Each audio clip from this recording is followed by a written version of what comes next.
It takes a lot of running to train for a marathon. Hundreds or even thousands of miles. Tens of thousands of calories burned. You might have heard that running burns 100 calories a mile. Well, if that's the case, quick math tells us that you'll need to run 35 miles to lose a pound of fat. Most marathoners run that much or even more in a single week. That means that in a single 3-month marathon training cycle, you should easily be able to lose 10, 15, or even 20 pounds. But you don't.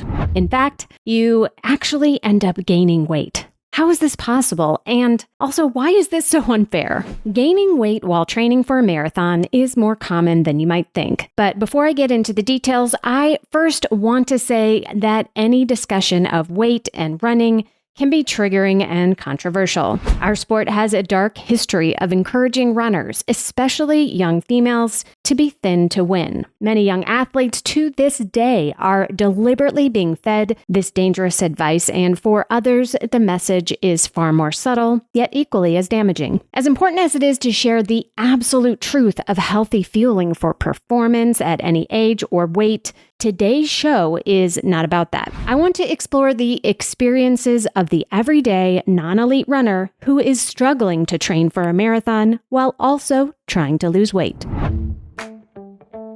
Welcome to The Planted Runner. I'm Coach Claire Bartholic, and my mission is to help you improve your running, your mindset, and your life with science-backed training and plant-based nutrition. On today's episode, I'm going to look at some reasons why you might gain weight while training for a marathon.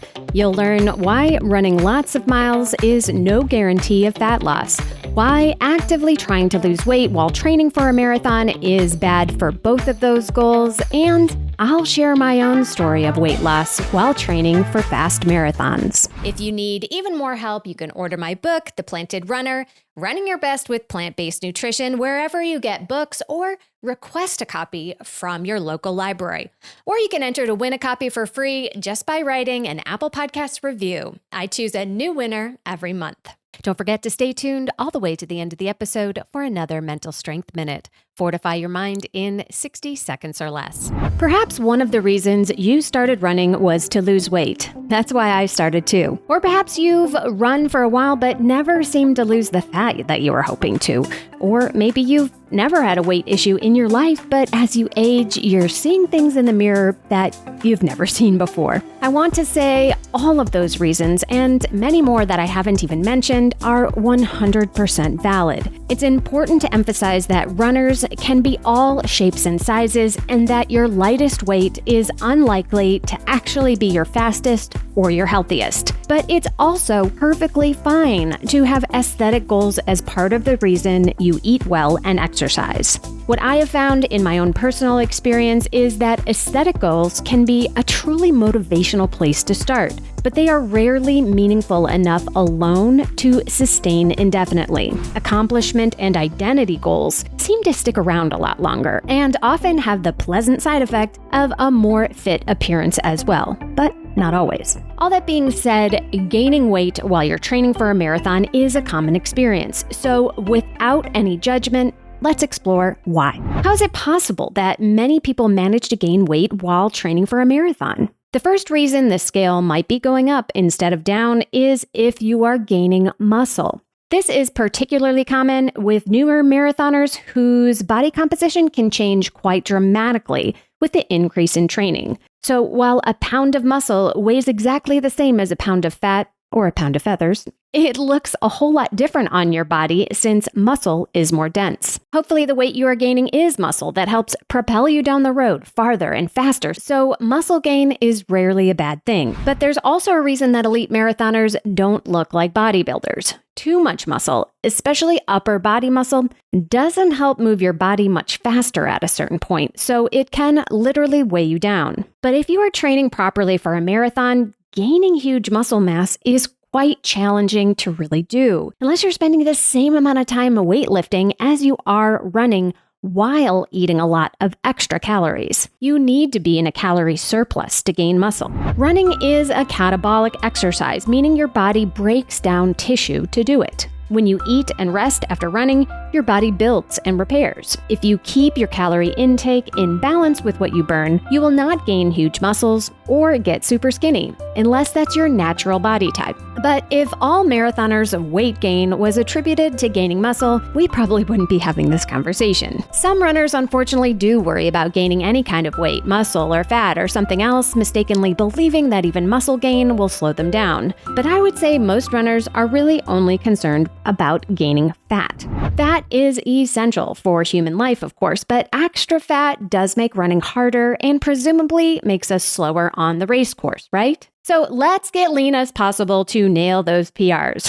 First of all, that's not exactly true, but I'll talk about that part in a minute. Before even getting into the discussion about getting super lean, I first want to talk about how to avoid gaining fat when training, assuming that you are at a healthy weight or perhaps a little heavier than recommended for your height. How can you gain fat while running more than ever? Well, because your metabolism is a tricky moving target, which favors inertia over change. Your body hates change, both good and bad, and fights to keep you exactly where you were yesterday, with lots of sneaky tools at its disposal. The reason for fat gain is both simple and complex at the same time. It's simple because the only way to gain fat is to eat more than you burn. It's complex because you might not even realize that you're doing it. When you go out and run 15 miles for the first time ever, it's a big deal. You're proud of yourself, you're tired, and you're hungry. So you celebrate with an entire sheet of brownies and a gallon of margaritas.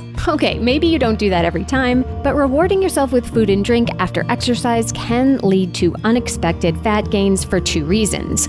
One, you're consuming more than you think you are, and two, you're burning less than you think you are. As you shift from a less active person to a highly active person, your body fights to remain who you used to be. It's not happy when you start to burn off its precious energy stores that it has frantically built up over the years. So when you fill your belly with sleeves of double-stuffed Oreos and a half a dozen IPAs, your body greedily squirrels it away in your fat cells, along with a little something extra in case you get the silly idea to go running again. So the trick is to sneak up on your fitness so your body doesn't notice you're dramatically changing your life. Build mileage slowly and gradually. Run slowly on your easy days. Be sure you're recovering. And don't overly reward yourself with food for a job well done. There is definitely room for treats in a healthy lifestyle, but if you are rewarding yourself with food every day, that's not a treat, that's a habit. Make whole, fresh food the convenient choice, and don't have junk food in the house. You don't need to be perfect with this. If you get it 80% right, you're likely to be pretty successful. Okay, so let's say you got that part down and your diet is pretty good. Why else would you gain weight? Let's look at how you're fueling your workouts. Are you having a pre-run snack, then sucking down energy gels during your run, then finishing it with a 32-ounce Gatorade, all for your 30-minute easy runs? Fueling properly is critical, and refueling after your run is too, but so many runners go way overboard here, especially on easy runs. Your body is already carrying enough fuel in your muscles for about 90 minutes of running, so you don't have to think about fueling during the run for short, easy runs that are less than 45 to 60 minutes. Fueling is very important for hard, intense speed days or long runs, and you'll be doing plenty of both in marathon training. But if you're barely breaking a sweat, you can put the gel down and wait until your next normal meal to eat. This is one reason why shorter but more frequent sessions of running might be more successful for weight loss, but probably not so great for marathon training. Another part of weight gain for endurance runners is that well-fueled muscles are heavier than depleted ones. As you train more and more, your body learns to store more glycogen in your muscles to fuel your runs. So your muscles actually begin to weigh more. And with every gram of glycogen stored, your body stores 2 to 3 grams of water. For runners, this is a very good thing because you need both glycogen and water on board to run long distances well, but that weight will show up on the scale. At this point, some of you are saying, Coach Claire, I'm doing all the right things, eating a whole foods diet, not drinking my calories, and I'm not overfueling, but I'm still gaining weight. What gives? I'll look into that right after this. I want to talk about a massive problem that I see with runners everywhere, and especially plant-based runners. You know that I'm the first to tell you that you can absolutely get everything you need from a plant-based diet as an endurance runner, but most runners are struggling. With our busy lives and time-consuming training schedules, making sure that you get enough to fuel your training and making sure that it's actually optimal for your health and performance is a real challenge. So that's why I tell all my athletes to make nutrition simpler and get Neurify Plus by Previnex. In less than a minute, you can mix their superior quality protein shake up with just water in a shaker bottle, and it actually tastes delicious. That is not the case with other plant-based powders I've tried. You can enjoy Neurify right after a workout, knowing you are getting everything you need for muscle repair, with none of the junk that you're gonna get in one of the lower quality powders. Another cool way to use it is to mix up a couple of scoops with water or warm plant-based milk right before bed. Studies have shown that taking 20 to 30 grams of protein right before bed is the optimal time for protein synthesis and muscle repair that we all need. Look, this is the only product that I'm working with, and that's for a very good reason. I believe in Previnex quality, their mission, and I use Neurify Plus myself. And I'm not the only one. Lindsay Hine of All Have Another, Jason Fitzgerald of Strength Running, Whitney Hines of the Mother Runners, Elite Athlete, Emily Infeld, and so many others in the running world are passionate about Previnex too. If you're ready to simplify your nutrition and optimize your fueling, you can try Neurify for 15% off the regular price with my code PR15. That's PR15 at Previnex.com. If you are doing most things right with your diet and you're still gaining weight, there could be a couple of other things going on. If you've recently lost a good bit of weight and you're now gaining or plateauing, what might be happening is that you are now burning fewer calories at rest due to your smaller size. If you lost the weight quickly, your body is now on high alert and is storing and absorbing more calories than it used to when food was abundant. So that means if you want to break the plateau, you either need to eat less or burn more, both of which are challenging to do when you need to be properly fueled to run well. Run too much and you risk injury and overtraining. Eat too little and you're more tired, you'll underperform, and you also risk overtraining. This is when you need to prioritize your goals. Is your main goal to lose weight, or are you trying to lose weight so you can race better? If losing weight is more important than performance, then cutting a few calories without being overly restrictive is the way to go so that you lose it slowly and your body doesn't have time to freak out. And as much as I wish it weren't the case, there are far better and easier ways than training for a marathon to lose weight and gain muscle.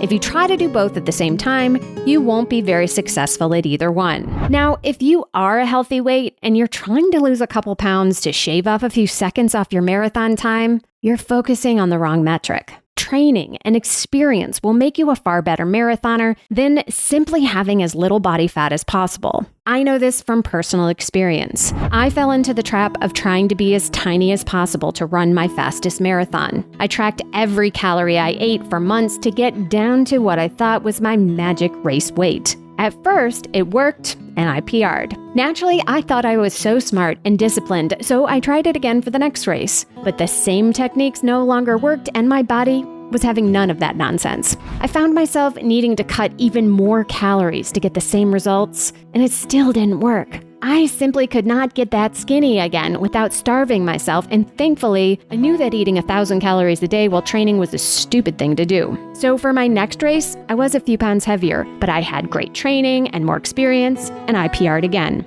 So then I thought, okay, now this is my real race weight. Next time, I need to get down to this weight again. And surprise, surprise, nothing I did worked. Once again, I raced a few pounds heavier and yet still performed better. I finally came to my senses and stopped obsessing about how little I could get away with eating. The pattern of train and gain continued for me until my last marathon, where I finally achieved my dream goal time of a 2:58 marathon at age 42, weighing in a full 10 pounds heavier than my lowest weight. On my 5'3" frame, that's significant. In fact, I was the exact same weight as I was before I even started running. But my body composition was night and day better, with less fat and more muscle. What I learned is that the number on the scale is not only deceptive, but it's entirely missing the point. Being fit and strong mattered far more